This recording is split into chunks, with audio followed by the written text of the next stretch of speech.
Ciao Monica, siamo qui con Anna. Ciao.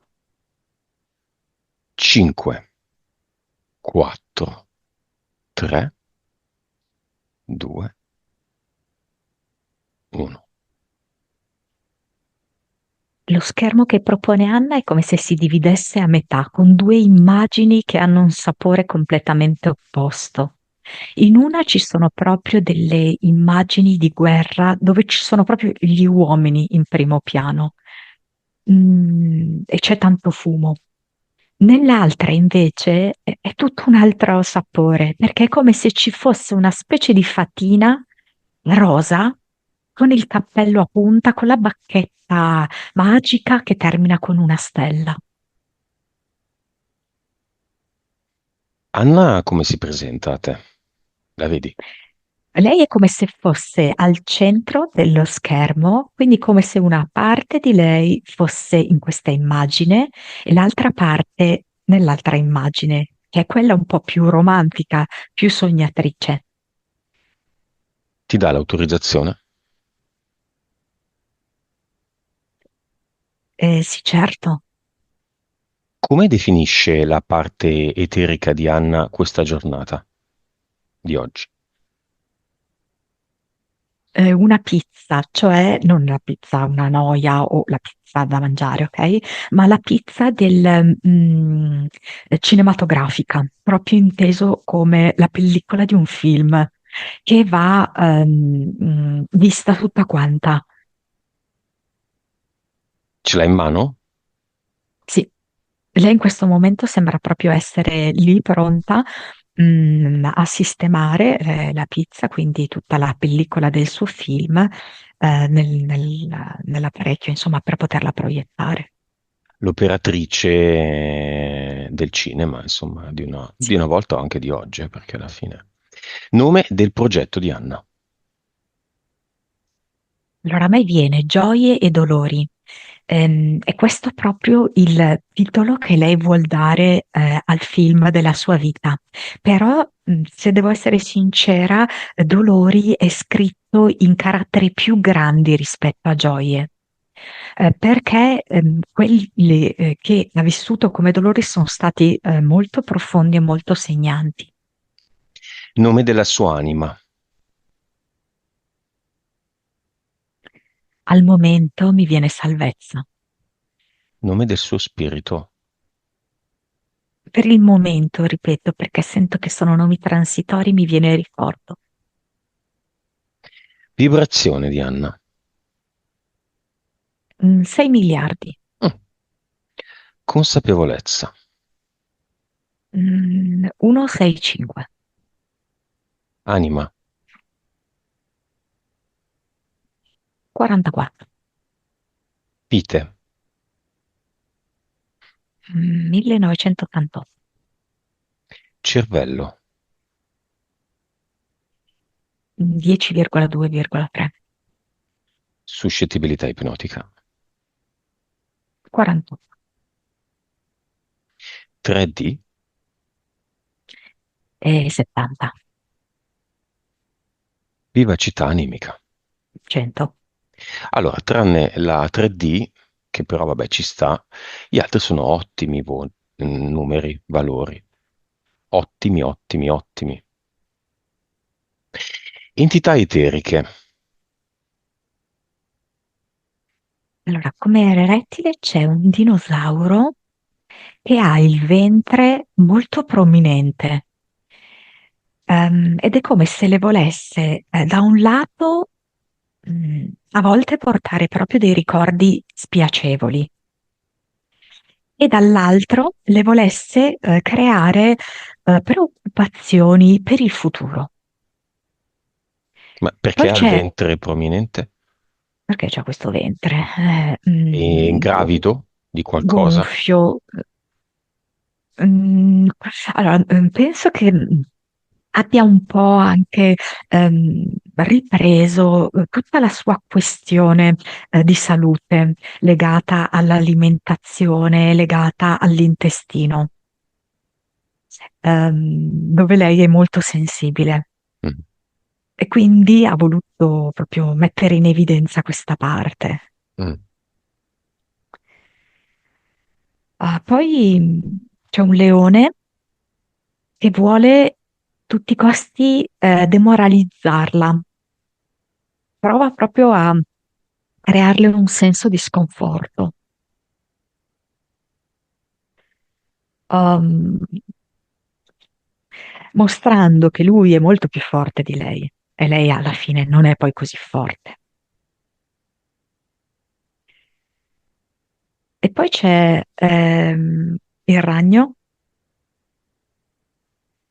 ehm, che ama proprio vederla imprigionata nella sua ragnatela, creandole preoccupazioni, dubbi, mh, e anche un senso di costrizione, di prigionia.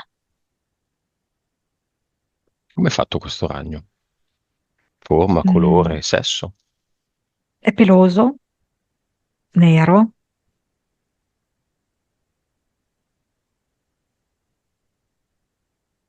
è maschile. Grande quanto?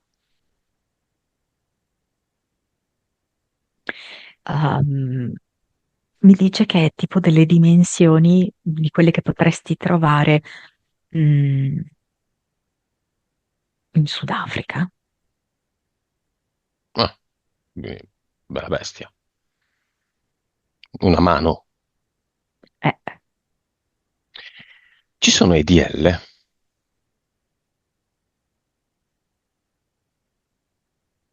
esseri di io luce. vedo esseri di luce solo relativi alle entità mentali.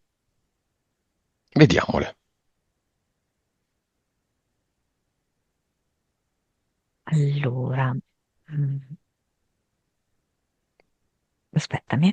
Allora, perché le avevo viste coccole, premure e critiche. Allora, coccole è un'entità mentale, che le fa sentire una carenza, di tipo, emotivo, affettivo. Ehm, la fa sentire a tratti anche abbandonata, però è come se dovesse stare anche molto latente perché Anna ha un carattere che vuole essere molto forte, però le fa percepire da sempre un forte senso di solitudine, ehm, a tratti anche di emarginazione. Direi come livello 4, a volte 5. Poi c'è Premure, è un'entità mentale che è come se la obbligasse a elargire premure continue agli altri. Tanto è vero che lei è stata inserita, no, in un contesto familiare in cui sembra che lei necessariamente debba servire, occuparsi, curare tutti quanti i membri della Mhm. famiglia. Però questa entità mentale non le permette di chiedere e ricevere premure, aiuto, vicinanza. Ok, direi 5 come livello. Critica è un'entità mentale che le porta un forte senso del giudizio. Lei è molto severa con se stessa. Devo dire che anche lei ha ricevuto sicuramente dei giudizi e delle critiche da parte di diverse persone che non hanno accettato il suo essere continuamente controcorrente su tutto. Quindi sicuramente è stata tacciata con vari epiteti che la facessero sentire a disagio, diversa, strana e sbagliata. Però questo è un atteggiamento che lei ha anche con se stessa, lei è molto severa, è molto dura con se stessa. Devo dire che questa è a livello quasi 6, tra il 5 e il 6. Impianti. Allora, non sono molti, però ci sono alcuni paletti di legno come impianto mentale, quindi fissati sulla testa, che è come se le impedisse. Lei è una donna molto intelligente, tra l'altro spalmata su vari ambiti la sua conoscenza, no? Però come se volesse impedirle in qualche modo l'espansione ulteriore che lei potrebbe avere e per certi aspetti è come se questi paletti volessero anche darle un po' di rassegnazione rispetto ad alcune questioni della sua vita. Poi nel suo cuore ci sono come dei piccoli coni di legno che lo trafiggono. Ehm, Poi mh, sotto i genitali c'è una bacinella che ha la funzione di raccogliere la spremitura che avviene a livello del secondo e primo chakra, in termini quasi sia fisici, non so se questo gli può dare anche dei problemi urinari, sai? Mhm. Perché vedo proprio che è un'azione quasi meccanica e fisica, Sembra di perché sì. su di lei interviene l'azione fisica proprio e l'azione emotiva.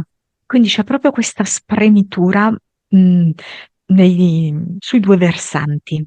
Questa bacinella serve a raccogliere, eh, diciamo così, il liquido, il flusso di questa spremitura. E poi infine l'ultimo, il piede destro è proprio bloccato in un blocco di cemento. Questo direi proprio che è legata a tutte queste presenze maschili, fratelli e nel passato il padre, che hanno proprio voluto così tanto bloccarla, frenarla, nella sua libertà di essere e di esprimersi. Basta. Va bene, ci inventiamo una cosa nuova. Il podio degli archetipi.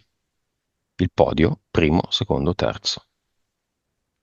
Si mettano dove devono i tre archetipi che chiamiamo. Cancro, solitudine, sofferenza.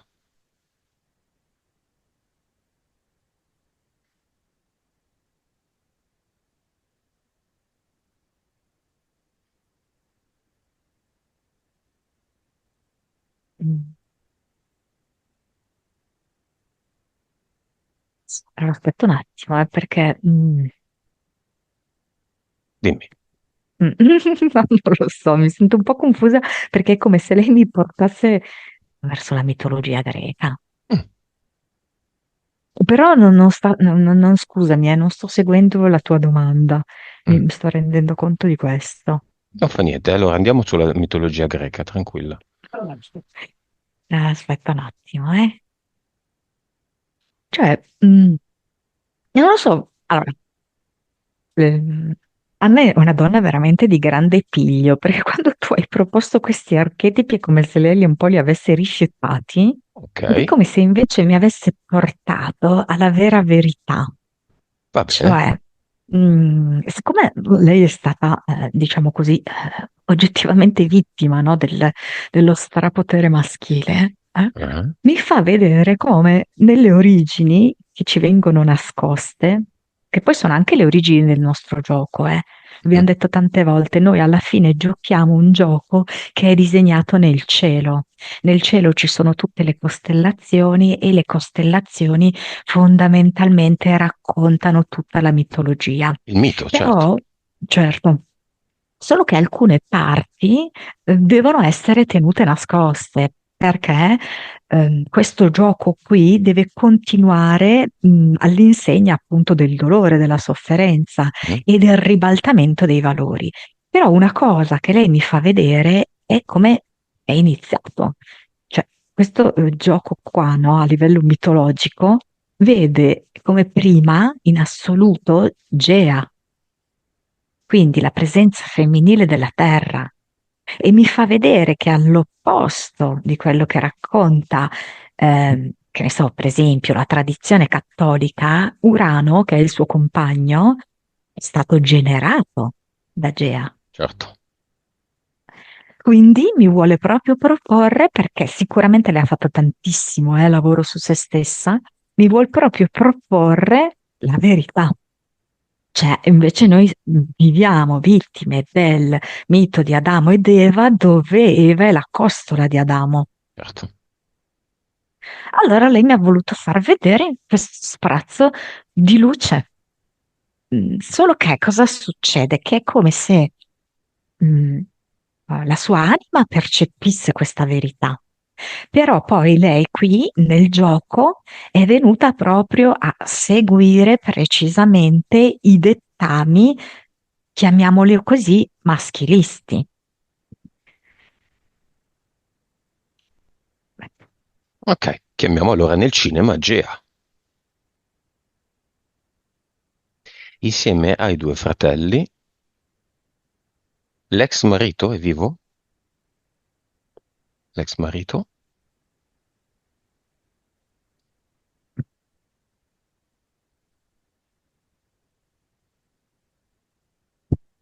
Ok?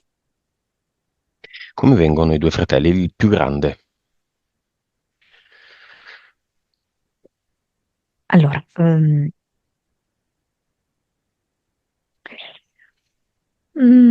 allora, vediamo, ce n'è uno che potrebbe essere il più grande, che è come se venisse sul piede di guerra, cioè pronto a cogliere un po' tutti gli errori.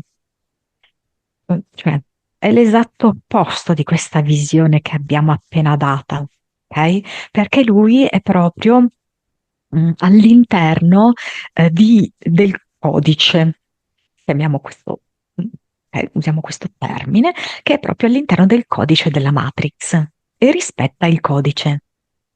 Quindi è proprio qui per vedere se può trovare dei cavilli e incastrarci. Il Lui ha fatto grande. questa scelta qui, ok, di Oh, mm. essere dalla parte del codice. E il secondo? Allora, l'altro non è così estremo, Però si è però attaccato a un altro come... codice. Sì, esatto. Non so, è un moralista, mi viene. Un po' pesante, mi viene, un po'...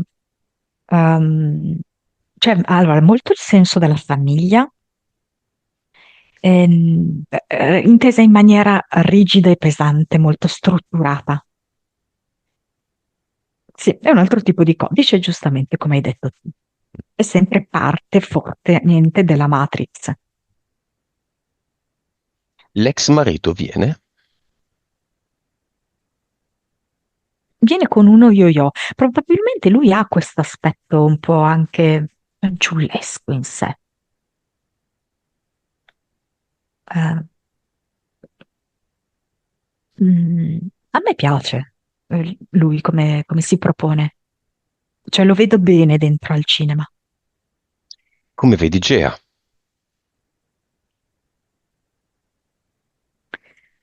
Allora, all'inizio è come se si fosse manifestata nella mano di Anna sotto forma di un sasso, una pietra, una cosa del genere.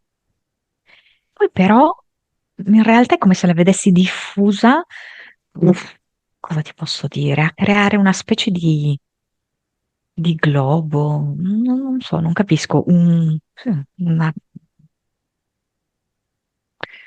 Ma ti è posso dire, sì, esistita? una sfera. Oggi siamo in un, senza dire patriarcato, che io detesto quella parola e quella linea, ma siamo in un'epoca comunque che gira intorno all'uomo. Il politico è uomo, le decisioni le prende l'uomo, la società in effetti è patriarcale. È esistita una società, chiedilo a Gea, matriarcale? E se sì, quando? Allora, mi fa vedere delle società matriarcali, però fittizie, cioè in cui è vero che al potere ci sono le donne, però è come dirti che i principi sono quelli maschili lo stesso. Mm. Quindi cambiano i soggetti, ma mm, il motore è sempre quello, ok? Quindi questo me lo fa vedere e sono comunque un inganno, ok? Matriarcale. Rispetto alla storia proprio umana, ok? Mi fa vedere dei piccoli gruppi, non so come spiegarti, non un'impostazione così grande di società in cui c'è il principio vero femminile dell'accoglienza, dell'introspezione, dell'accettazione, del dialogo vero, della profondità, Dove? però piccoli gruppi. Mi ha dato Polinesia, Madagascar, mi dice, vediamo sempre.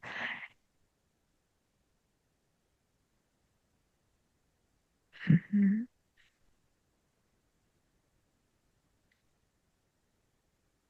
Poi però, vedi, mi ha fatto uscire, mi ha fatto andare oltre la Patagonia. Fuori dalla cupola? Ma secondo me è sempre comunque dentro la cupola, perché anche uscendo C'è un'altra dai cupola. ghiacci, per me sì, Come si chiama questa terra?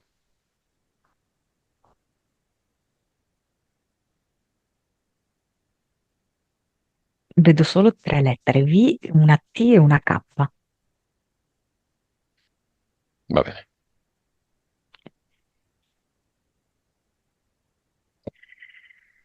Va bene.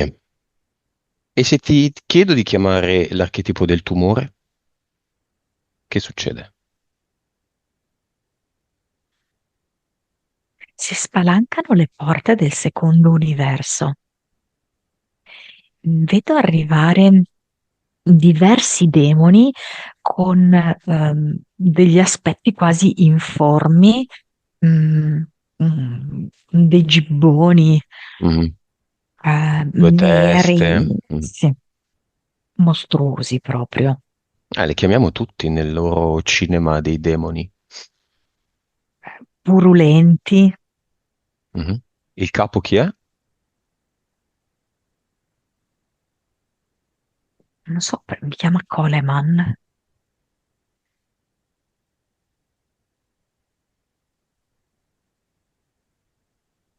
Come è fatto?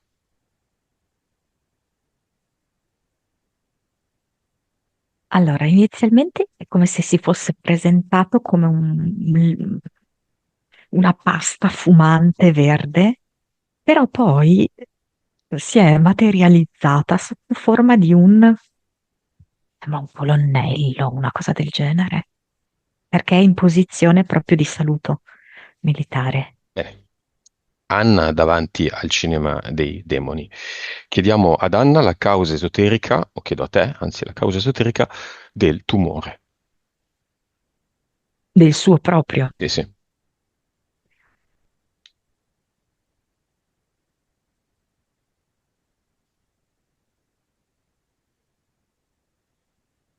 Ah, allora, qua mi viene la madre. Allora, però aspetta, devo capire in che senso la mamma. Perché quando hai detto tumore, subito è comparsa la mamma. Beh, alle ovaie. Mm,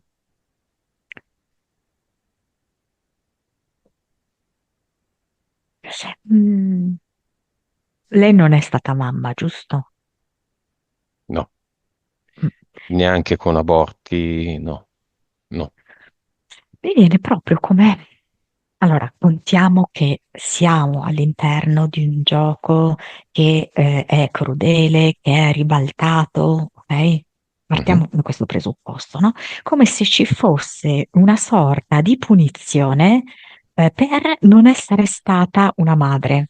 E lei invece era stata inserita in un contesto in cui essere madre era di fondamentale importanza, per cui doveva, come dirti, ricevere questa punizione. Autoinfliggersi questa punizione. Allora, In parte sì, perché ovviamente lei come anima ha scelto questa esperienza, ma in parte come anima che è incastrata in un gioco che noi anime un po' più consapevoli, stiamo cercando di raddrizzare, ma al momento presente ancora è tutto molto sottosopra. Mm, Per cui in parte lei sì, è protagonista, ma in parte anche vittima allo stesso tempo. mm. Chiamiamo la mamma, il papà e la compagna, tre disincarnati. Vediamo un po' chi arriva, eh?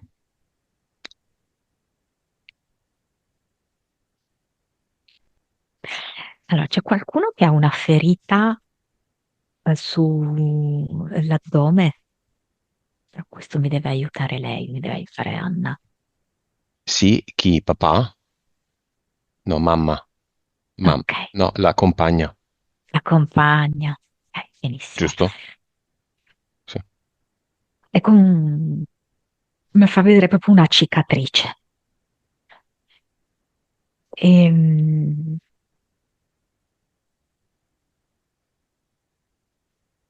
Ed è come se volesse, che questa cicatrice fosse accarezzata ancora un po' da Anna. Chiediamo ad Anna se lo vuole fare.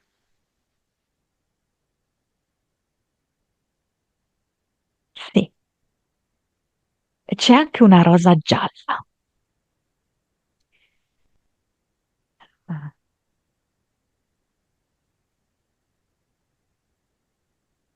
non so, io dico gli elementi che vedo perché vorrei seguire un filologico che non Certo, sì, sì, vedo. sì, va bene. Ok? C'è un bicchiere con un po' di vino dentro, un vino rosso. Mhm. Probabilmente perché avendoli chiamati anche tutti e tre, chissà, magari c'è una mescolanza di cose. C'è una candela, c'è una candela bianca che è già stata accesa. Forse era utilizzata proprio quasi per fare la luce, perché vedo che è quasi a metà. Papà o mamma? Sì, perché effettivamente sembra un candelabro vecchio, quella che la sorregge. Manuale, sai, con un aggancio tipo come un manico.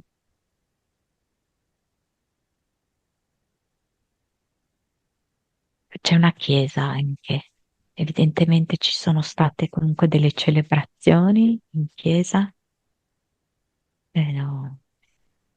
Anche proprio una veste importante di qualcuno che le sta celebrando. Non mi sembra un prete comune, sembra più preziosa l'abito che indossa. Chi viene dal portale aureo?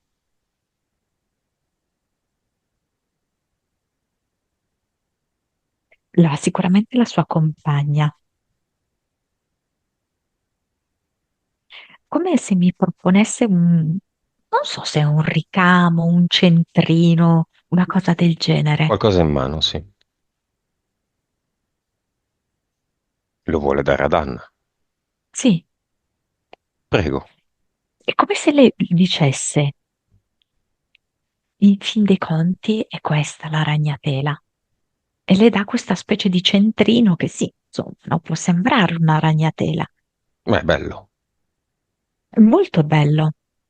È color naturale, cioè non è bianco latte, quindi color canapa, Mm. corda.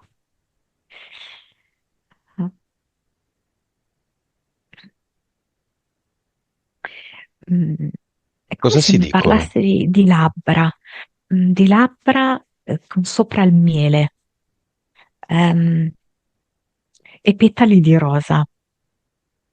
È come se in questo momento la sua compagna ehm, volesse tirar fuori anche il lato romantico di Anna.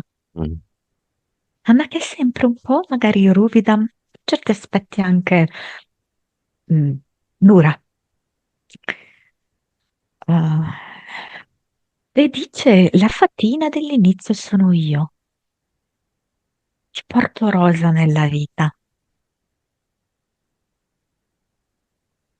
ti porto dolcezza, quella dolcezza che non osi chiedere. Allora sfiorami la mia cicatrice con le tue dita leggere.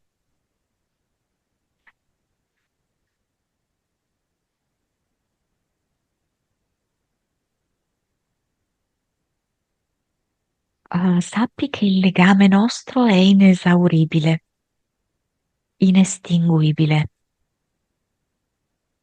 E io mm, monto a cavallo, libera.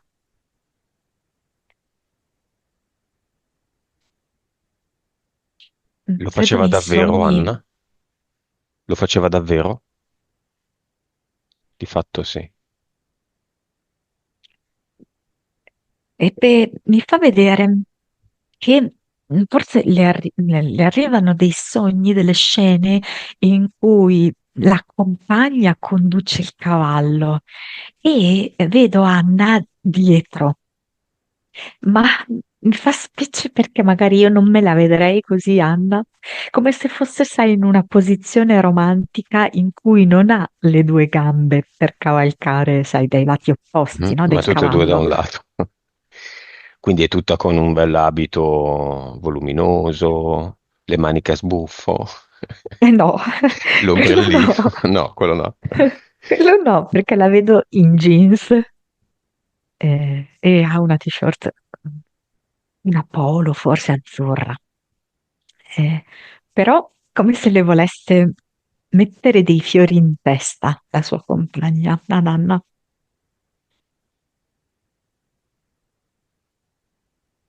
E siamo noi i nostri principi azzurri. E allora io un po' di te, tu un po' di me, ma ciascuno lo è di noi stesso. E io vedo che c'è un microfono. Non so se facevano degli eventi in cui parlavano pubblicamente perché c'è questo microfono, non lo so. Ehm,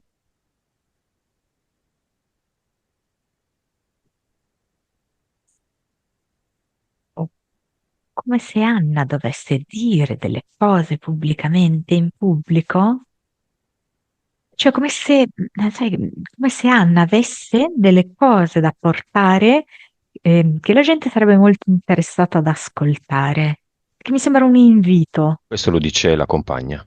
La Mi sembra, invita sì, a non rimanere in casa, diciamo, a parlare di un qualcosa. Anche la compagna ha avuto un tumore, anzi è mancata di questo. Non l'avevamo addirittura mi sottolineato. parla tipo di università, non so se Anna può avere un accesso universitario, non ho idea perché No. è come se Anna parlasse a un pubblico più giovane. Domanda alla compagna: perché è andata via così presto? Dopo solo 10 anni di convivenza. Oh, chiaramente era No, di scritto più. così. Di 16, scusami, sì. Eh,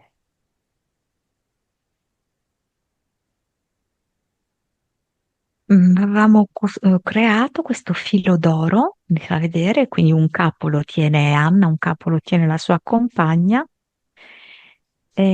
anzi no, è una corda, mi fa vedere. Poi mi fa vedere che negli ultimi anni questa corda si era spezzata e sotto si era rivelato un filo d'oro, che era come per dire, ok, la corda materiale si è rotta, si sta rompendo, ma rimane questa connessione, questo filo d'oro. E sentire che si può continuare a avere un rapporto quando non c'è più la corda, ma c'è il filo di connessione, è un'esperienza, da anime elevate. Erano fiamme? Sono fiamme? Direi proprio di sì.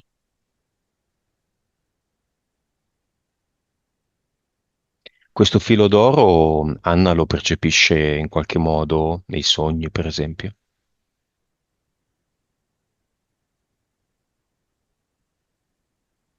non solo nei sogni, secondo me. È come se a volte stesse facendo tutt'altra cosa, magari sta camminando per strada ed è come se fosse richiamata, tirata da questo filo d'oro e lo percepisce.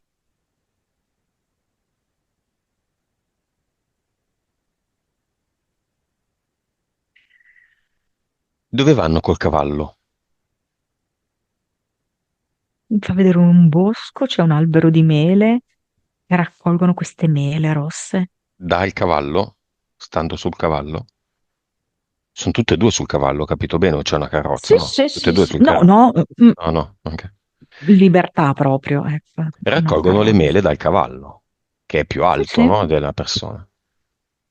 sì, sì. Quante Per ora rosse? vedo che ne hanno preso, sì, rosse, una a testa, ed è come se anche un po' in barba, hai capito? Al mito di Adamo ed Eva, la mela, il peccato. All'uomo e la donna, no? Sì, esatto. È proprio anche, io lo sento con spirito un po' ridanciano, anche un po' sfidante rispetto a questa roba che ci hanno inculcato, questa tiritera qui. Vedo che si divertono molto nel fare questo.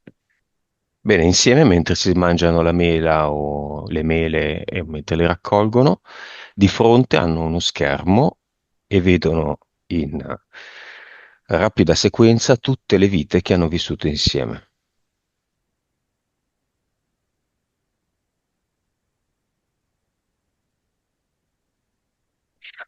Fa vedere che erano due uomini pittori, mh, penso anche importanti, tipo due pittori di corte.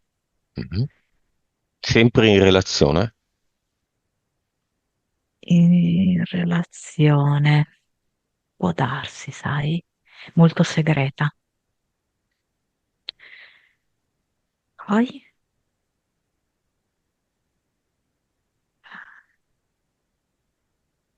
c'è qualcosa che ha a che fare con degli scavi archeologici, però tipo che uno dei due faceva gli scavi e l'altro era l'abitante di questa zona.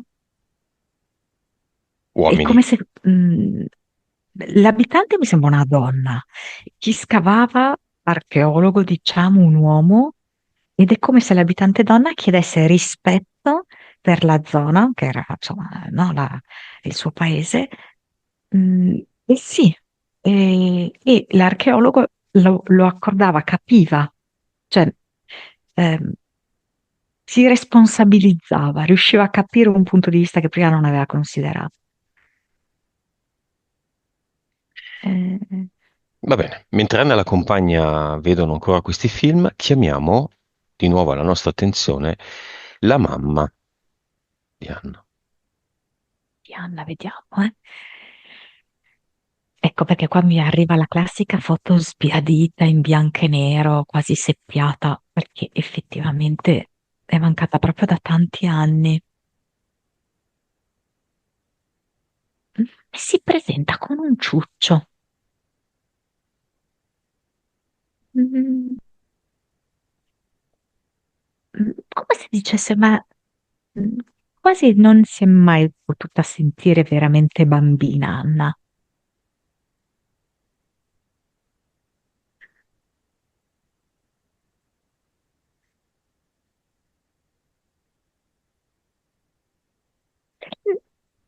Praticamente è come se avesse cosparso questo ciuccio di non so quale magico liquido e chiede a Anna di mettersi questo ciuccio in bocca, quasi per riparare tutte le mancanze avute e soprattutto mi dice per i turbamenti. È stata un'infanzia turbolenta, non tranquilla. Era come se Anna iniziasse a succhiare questo ciuccio e si rimarginassero queste ferite, queste preoccupazioni, questi turbamenti, questa mancanza di serenità.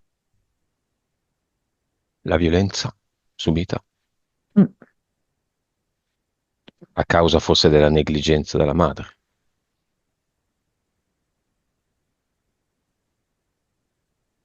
Mi fa vedere un paraocchi,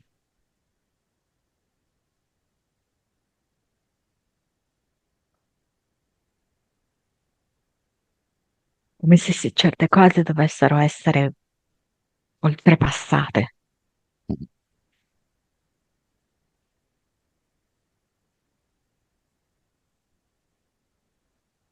E il E padre? vedo che Anna succhia, sai? È davvero come se andasse a illuminare tutte queste parti buie della sua vita passate, tutti questi brutti ricordi l'inonda di luce.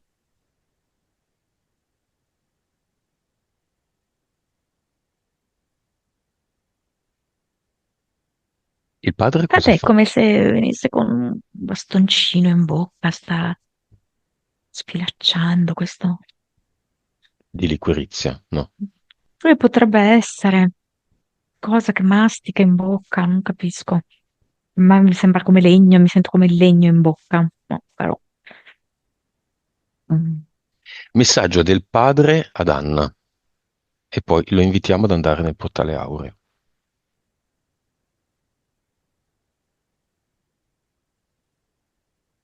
Il bisogno di non crollare porta ad imporre assurdità.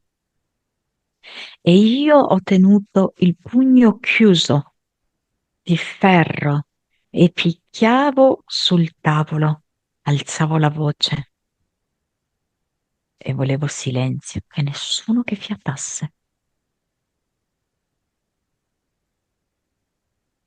E ho creato soggezione e terra bruciata intorno a me. Allora lo circondiamo dei suoi genitori, che chiamiamo seduta stante.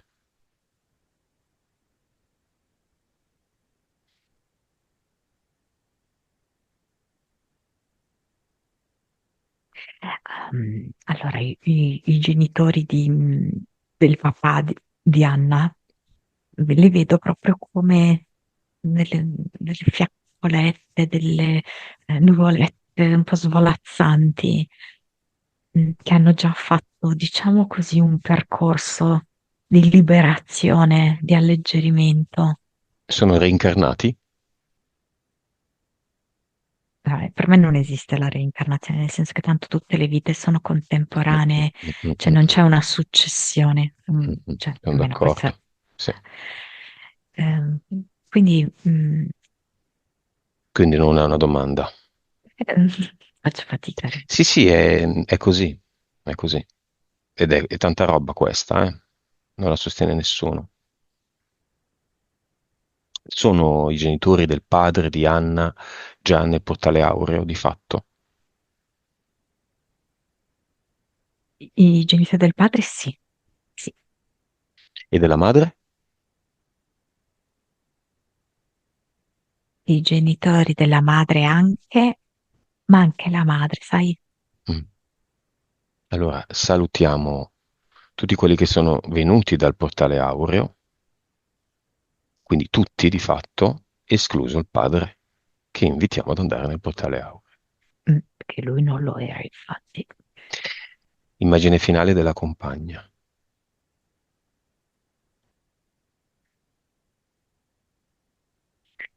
Allora, sai che ci sono, sai che ci saremo.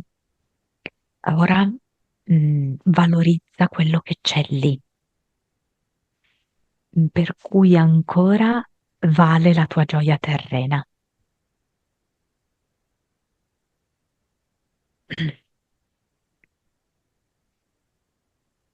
Mm, Chissà se è Anna è appassionata di arte, perché mi mostra appunto questi quadri, come se potesse essere amante, mm, del lavoro, della bellezza, della ricerca.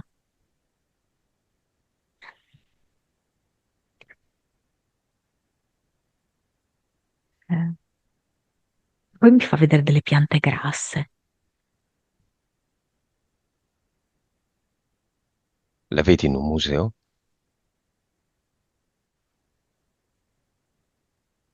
Sì, con quadri tra l'altro di diverse epoche, con diversi stili.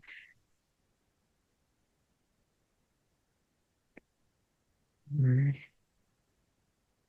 E poi appunto c'è anche questa presenza di sassi, forse anche naturali, pietre e anche sassi, magari anche cristalli.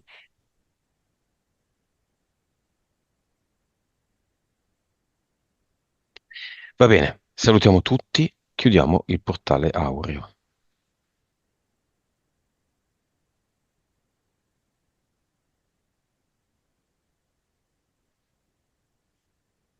E il loro filo è sempre lì, eh? Il filo Il che filo collega d'oro. Anna, sì, esatto. Monica, esotericamente parlando, l'ozonoterapia a cui si sta sottoponendo le serve? Paradossalmente mi viene no, cioè mi viene che è come se fosse un suo aggancio materiale di cui lei ha bisogno, perché tutti noi abbiamo bisogno di un riscontro materiale, mm, che le serve per attivare altre sue forze. Ok? Però il tipo di terapia che le permette di attivare quelle forze, altrimenti altri tipi di terapia non glielo consentirebbero. Questo sì. Sì, Quindi ha bisogno di queste forze. esatto. Quindi non è tanto il trattamento in sé, ok, in sé per sé, ma è il fatto che la aiuta a attivare le sue forze. Quali forze?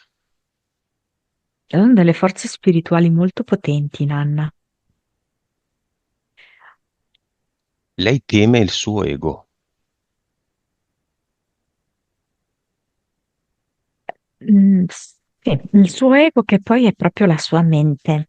Perché diciamo così che per anche difendersi e affrontare tutta la vita complessa che lei ha dovuto effettivamente affrontare, si è costruita anche proprio una bella barriera, una bella serie anche di teorie, se così vogliamo dire, ok? Atteggiamenti, comportamenti. Ehm, Però io, in tutta onestà, vedo che ehm, c'è anche una buona danza tra questa parte, che è un attimino più ferrea, e una parte invece che è più morbida e che ha più attinenza con la sua anima e con il suo spirito. E che in realtà c'è molta severità che lei ha nei suoi confronti. E nel non voler vedere che c'è questa danza, che c'è questo scambio tra le sue parti. Cosa la potrebbe aiutare? Prendersi un animale, fare dei viaggi, ascoltare della musica, vivere a contatto con la natura, darsi um, un taglio alla giornata, non so, facendo volontariato. Sono solo idee le mie, eh? Mm-mm.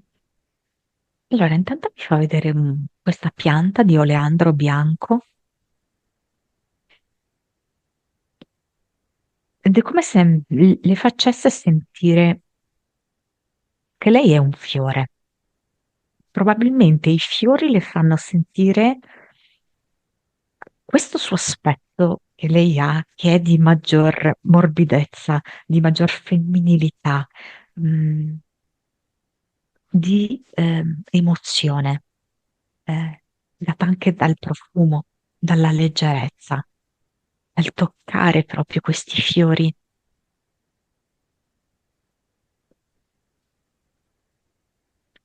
So, vedo come se i fiori veramente risvegliassero una parte di lei che non ha tanto ancora contattato.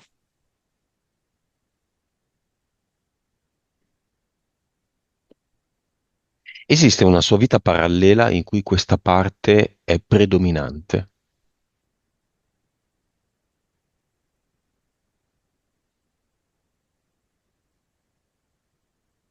mi fa vedere qua che è una molto giovane e si occupa dei bambini. Penso che qua sia abbastanza povera e si occupa dei bambini di persone più abbienti. E vedo proprio che ha questo atteggiamento di femminilità manifesta, di morbidezza e anche proprio di non paura, diciamo così, mh, della parte più fragile di sé, proprio in questa connessione con i bambini.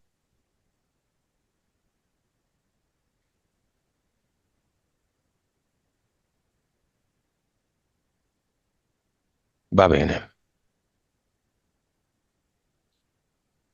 C'è qualcosa che vuole lasciare detto al fratello maggiore?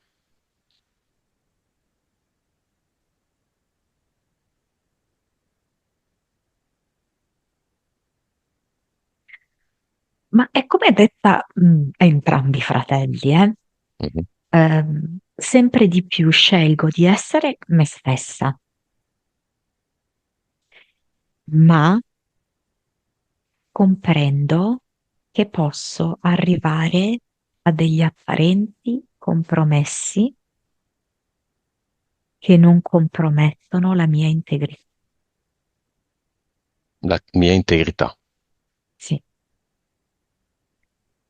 come se Anna possa riuscire a, tra virgolette, sdoppiarsi, cioè mantenere se stessa in tutto ciò in cui crede che sente di essere, ma allo stesso tempo di cedere eh, un pochettino, sapendo che non è cedere su se stessa, non è cedere sui propri principi profondi,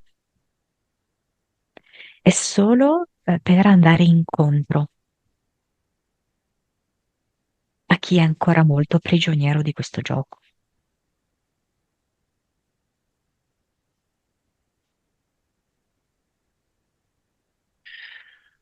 Va bene, andiamo con Anna al suo cluster. Come vedi i suoi contratti?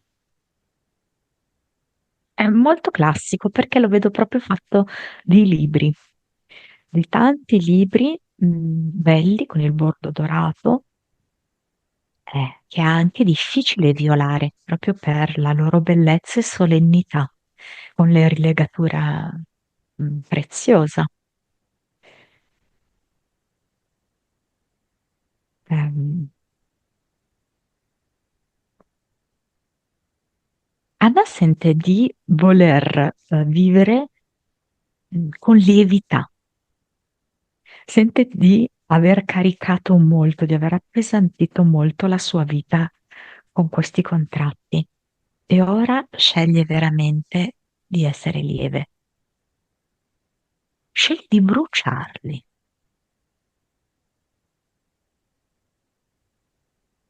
Bruciandoli si crea solamente un pugno di cenere e lei riesce a soffiare queste ceneri dentro un portale definitivo.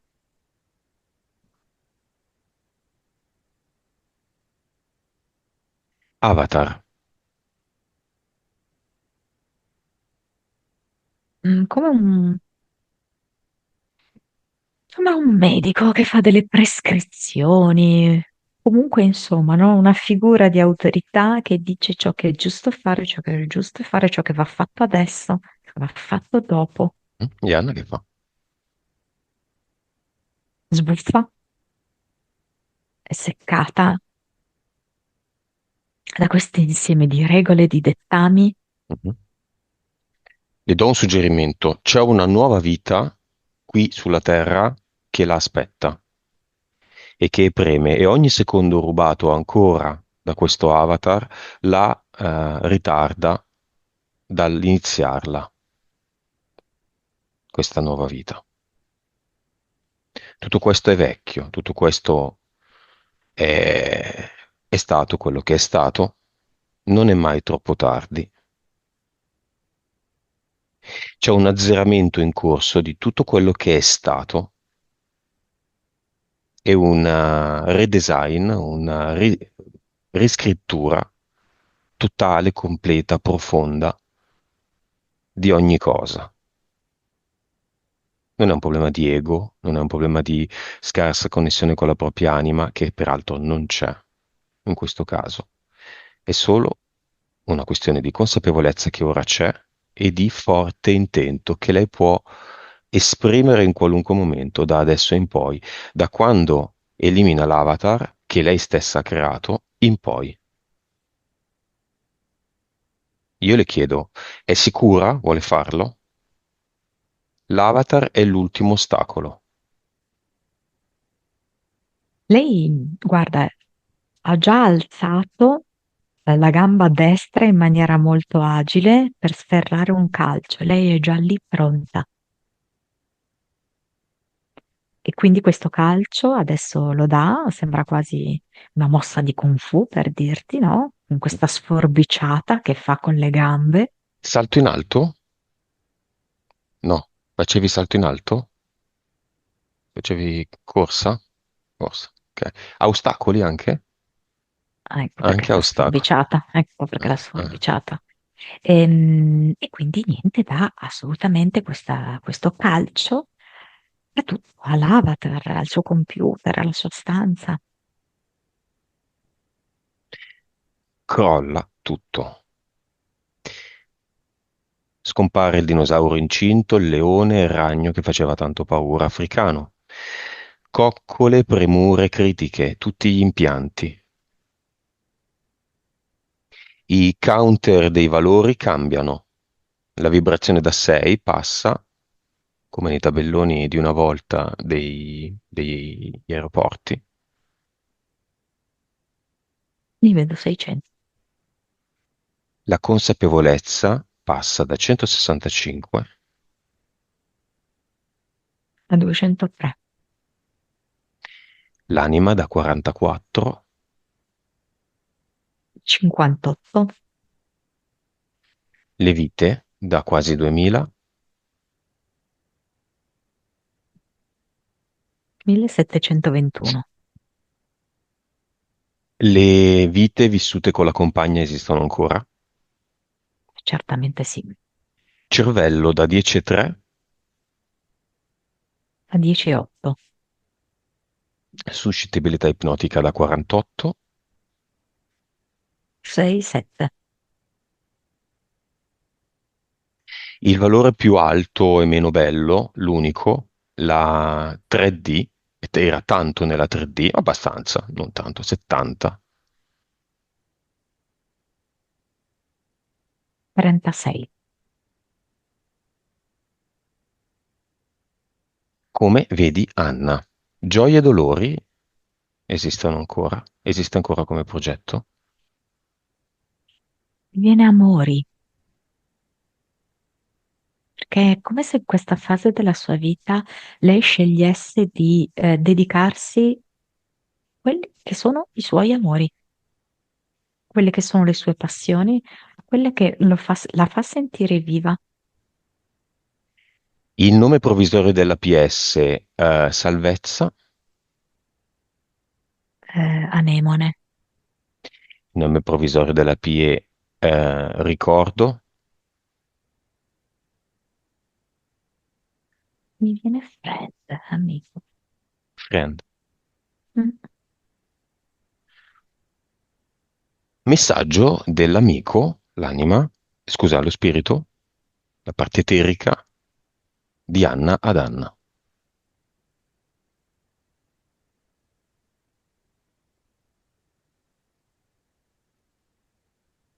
Eh, scalciamo, combattiamo, piangiamo, gli diamo. E non è tutto qui. Messaggio dell'anima di Anna ad Anna. Quindi il messaggio che si lascia. È una rosa nel deserto di una bellezza rara, che si nutre nella notte, eh, e che tutto il mondo può immaginare.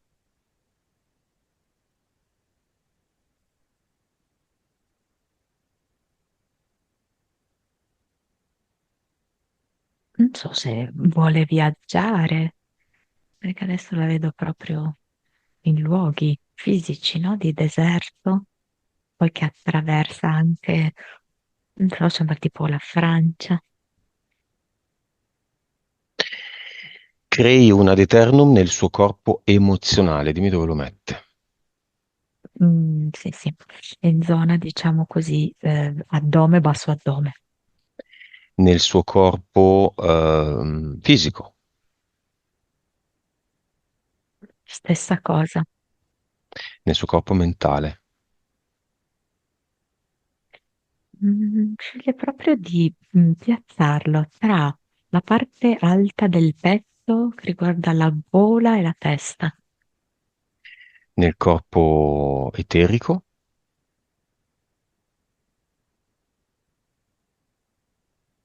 È come in quella zona di confine familiare, dice. La parte di me familiare, relativa alla famiglia. nel corpo subliminale. E in questo momento è come se si sentisse molto a suo agio con il corpo subliminale.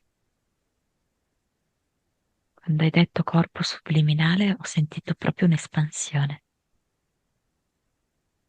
E facciamo mettere un sesto nel cinema.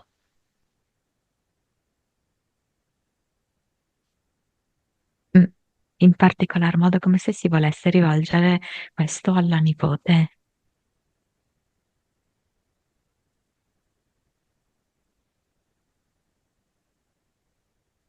Come la vedi? Immagine finale?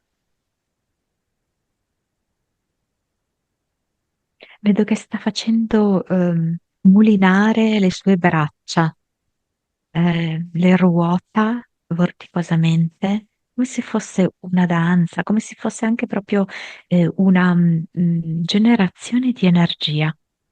Come la danza turca? Mm, Su se mm, mm. stessa, quindi sempre nella stessa direzione, orario o antiorario?